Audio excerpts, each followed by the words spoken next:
Hey everybody, and welcome into Clearing the Benches. Well, with the NHL playoffs about 6 weeks away and the NHL trading deadline less than a month away, today I'm going to tell you about a goalie that could win your team the Stanley Cup this year. But before we get to that, let's get a quick shout out to our sponsors over at SunshineGirlsAZ.com. They've got an awesome selection of hockey shirts, fun shirts with sayings on them, guy shirts, gal shirts, kid shirts.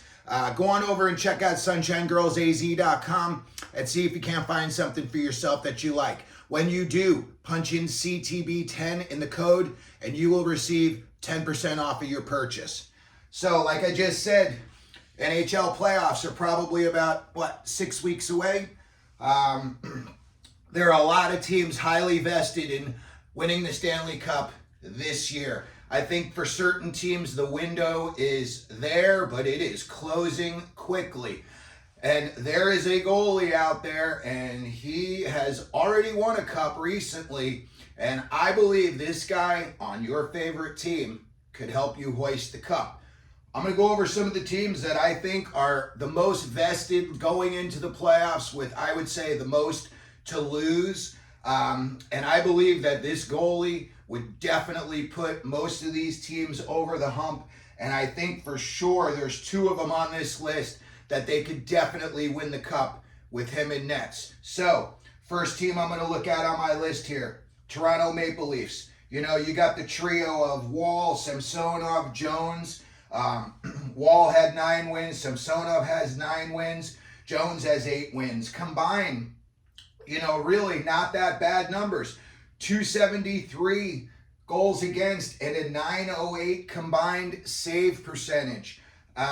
Those numbers are pretty good, but for some reason, the Maple Leafs are streaky. Either they're scoring a bunch of goals and letting a bunch in, or they're not scoring any and they let one in. They have definitely been very streaky, but I think in addition to this goaltending trio right here would definitely be an upgrade.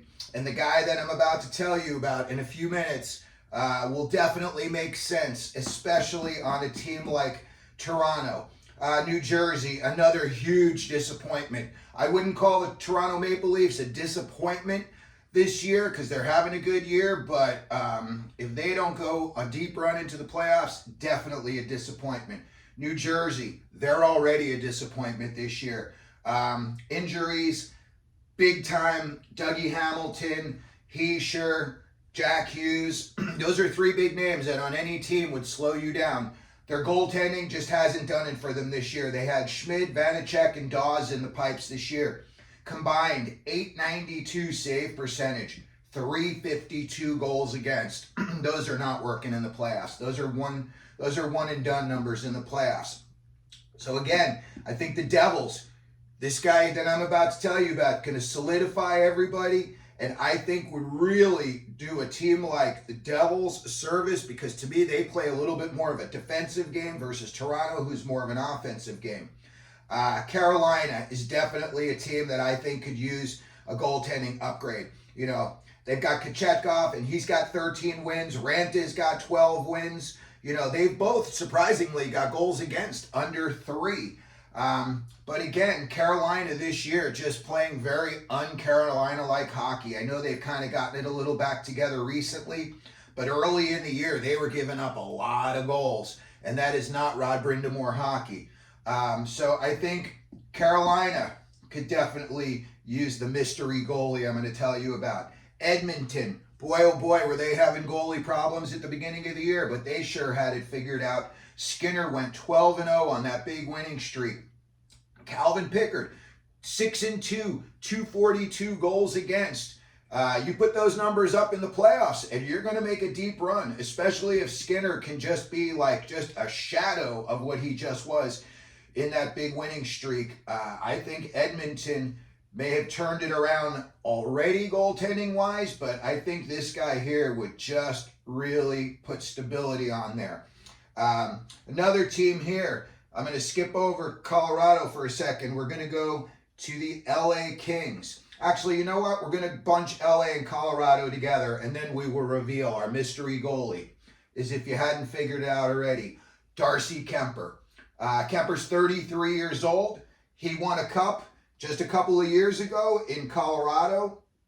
I think it was 21, 22 that he won the cup over there with Colorado. He's a big guy, 6'5", 225, covers a lot of net. This year, 11, 12, and 2, 318 goals against, 894.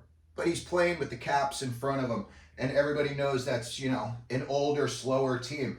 Lifetime in the playoffs, Kuemper, impressive, 17 and 10, 272 goals against, 908 saves. You're going to need that 908 save percentage in the playoffs. That's when goalies win games for you, is that big save down the stretch, when they need it.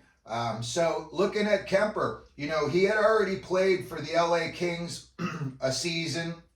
He was there 27, 2018. He went 10, 1, and 3. He had a 2.10 goals against and a 932 save percentage. I think as far as this year, LA's just been a roller coaster. They had that huge start off to the season, winning all the games on the road, and then they lost like 15 out of 16.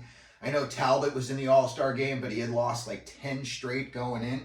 When I looked at their numbers, I had to do the math like 16 times, and it still came out the same way.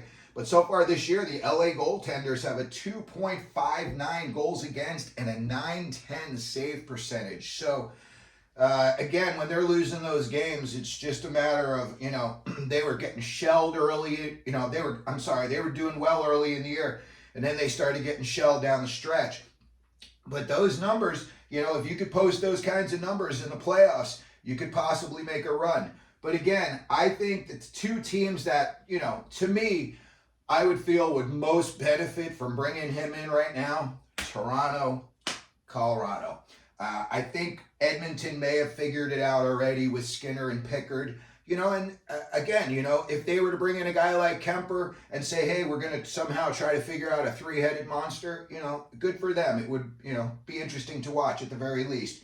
But I think Toronto and Colorado, I think, are the teams this year that are most vested in winning the cup.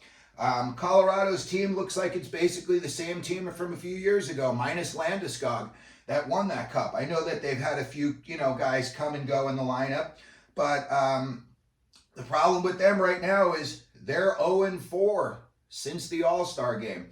I know they rely heavily on Georgiev, and at some point, if it hasn't started happening already, the kid's going to start breaking down, whether it's mentally, physically, or both.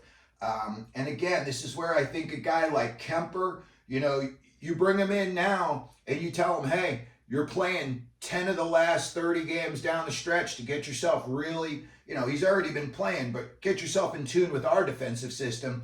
And then after that, like I said in the previous cast, is that you go with your goalie 1 in the first game of the playoffs, and then you play him until he loses, and then when he loses, you put in goalie 1A, which in this case to me would be Kuemper. I would start Georgiev if I were Colorado, game 1 of the playoffs, throw him in there. If he wins, he stays. If he loses, you got Kuemper. You tell Georgiev, take a night off, watch it from the press box, see what you can figure out. As soon as Kuemper loses, you're going right back in there. So that's really all I wanted to talk about today was Kuemper and how I thought he would really be a good addition to, I would think, any one of these teams right here.